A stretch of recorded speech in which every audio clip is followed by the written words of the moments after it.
कुछ पन्ने जिंदगी के।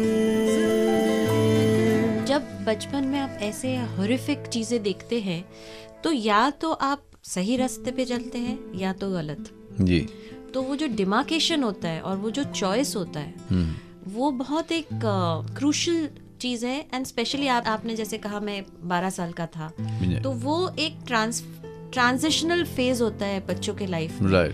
कि वो दिमाग में सोच लेते हैं मुझे यही करना है या मुझे यही करना है। और आप जिस माहौल में बिलोंग करते थे वहां से क्या इसी वजह से आप निकल के आए? नहीं, मैं आज जब मैं बड़ा हो गया हूँ, इतना बड़ा हो गया, और मुझे लगता है कि मैं कितनी बार सोचने की कोशिश की मैं एक्टर क्यों बनना चाहता था और मुझे इसका जवाब नहीं मिलता। मैं बचपन के उस समय में जाने की कोशिश करता हूँ जहाँ से मुझे चीज़ें याद हैं। तो जहाँ से मुझे चीज़ें याद हैं वहाँ तक अपने आप को लेके जाता हूँ। तब भी मुझे यही याद आता है कि मैं सिर्फ एक्टर बनना चाहता था। बेतिया शहर जो कि जहाँ से पटना भी दूर था, जहाँ से दूसरे शहर में जाने के लिए सोचना भी लोगों को नामुमकिन लगता था, वहाँ पर एक बच्चा एक्टर बनने की बात कैसे सोच सकता था? वो एक्टर बन ही नहीं सकता था। वो उसने सोचा कैसे?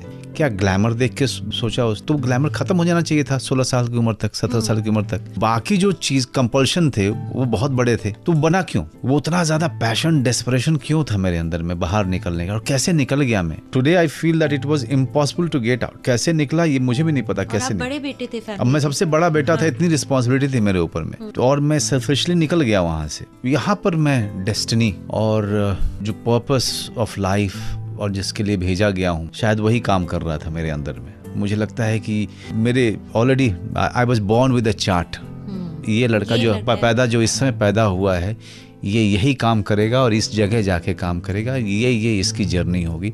नहीं तो ये इम्पॉसिबल था। मेरे किसी भी माउंट एवरेस्ट चढ़ना आसान है, वहाँ से निकल करके दिल्ली और बम्बई आ पाना बहुत मुश्किल है। मनोज बाजपेयी की जिंदगी के कुछ और पन्ने और कुछ पन्ने जिंदगी के विद मधुरिमा निगम और 92.7 बिग FM।